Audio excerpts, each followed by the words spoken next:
আসসালামু আলাইকুম। পৃথিবীর নিকৃষ্ট শাসক নমরুদ আল্লাহ তাআলাকে হত্যা করার জন্য কিভাবে শকুনের মতো উড়ান্ত যান তৈরি করেছিল, কিভাবে শকুনের যান দিয়ে আসমানে উড়ে গিয়েছিল এবং কিভাবে জীবিত অবস্থায় ফিরে এসেছিল, কেন আল্লাহ তাআলা নমরুদকে আসমানে ধ্বংস করে দেননি, কেন নমরুদকে একের পর এক সুযোগ দেওয়া হয়েছিল। এই নমরুদ আর ফিরাউনের মধ্যে একটি গুরুত্বপূর্ণ পার্থক্য ছিল।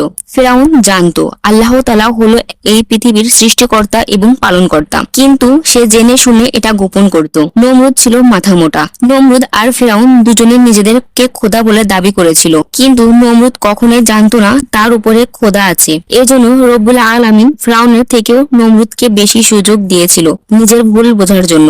শুরুতেই বলি, ইব্রাহিম আলাইহিসসালামকে যখন অগ্নিকুণ্ডে নিক্ষেপ করা হলো এবং সেখান থেকে অক্ষত অবস্থায় তিনি জীবিত ফিরে আসলেন, তারপর থেকে ইব্রাহিম আলাইহিসসালামের কাছ থেকে বারবার তার সৃষ্টিকর্তার সম্পর্কে জানতে চাই। নমরুদ প্রকাশ্যে বলেছিল, আমি তোমার সৃষ্টিকর্তার সাথে যুদ্ধ করে তোমাকে বুঝিয়ে দেব আমি সবচাইতে বড়। ইব্রাহিম আলাইহিসসালাম বারবার এক ও অদ্বিতীয় খোদার দাওয়াত নমরুদকে দিতেন। নমরুদ বলতো, অন্য কোনো খোদার বশতা স্বীকার করতে পারি না, তবে আমি খুব শীঘ্রই তোমার খোদার প্রাণ শেষ করে তার রাজ্য দখল করে নেব। নাউজুবিল্লাহ। ইব্রাহিম আলাইহিসসালাম বলেন, হে কাফের নমরুদ, তুমি আল্লাহর নিকটে কি করে যাবে? নমরুদ জবাব দিল, সেজন্য তোমাকে চিন্তা করতে হবে না।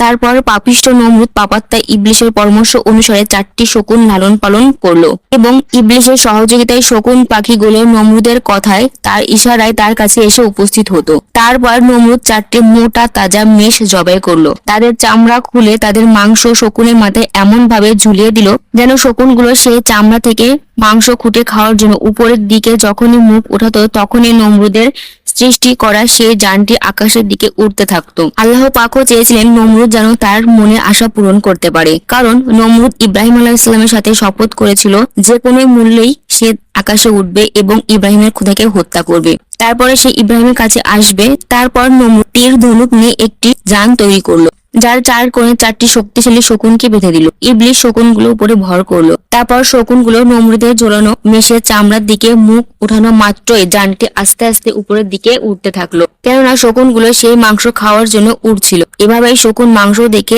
সেটা ধরার জন্য উপরের দিকে উঠতে থাকলো। তার সাথে নমরুদের যানটি উপরের দিকে উঠতে লাগলো। নমরুদ নিজের জন্য কয়েক দিনের উপযোগী খাদ্য ও পানি সঙ্গে নিল। এভাবে একই ধারে 3 দিন 3 রাত উপরের দিকে যাওয়ার পরে সে মনে করলো যে আসমানে খোদা একেবারে নিকটে চলে এসেছে।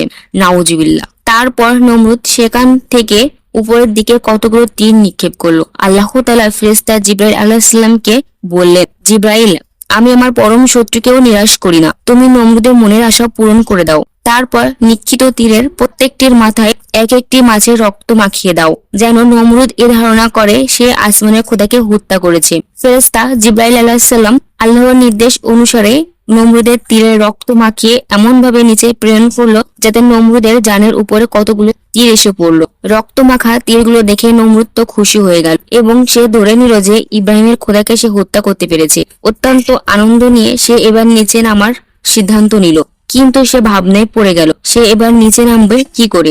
পাপিষ্ঠ ইবলিশ সর্বক্ষণিক বন্ধুর মতো তার পরামর্শ দিয়ে গেল এবং বলল, তুমি মেষের মাংস বিশিষ্ট চামড়া গুলো এবার শকুনের নিচের দিকে নামিয়ে দাও, এমন ভাবে নামাবে যাতে শকুনগুলো ধরতে না পারে। শকুনের মাথা নিচের দিকে নেমে গেলে তোমার যানটি নিচের দিকে নেমে যাবে। এভাবে আবার একই ধারে 3 দিন 3 রাত যাওয়ার পরে নমরুদ জমিনে এসে পৌঁছালো। নমরুদ তখন গৌরবে অহমিকায় অস্থির হয়ে পড়লো। মাটিতে নেমে সে গেল ইব্রাহিম আলাইহিসসালামের কাছে। তাকে সে রক্তমাখা তীর দেখিয়ে সগর্বে বলতে লাগলো, দেখলে ইব্রাহিম, তোমার খোদার বড়াই আমি শেষ করে দিলাম।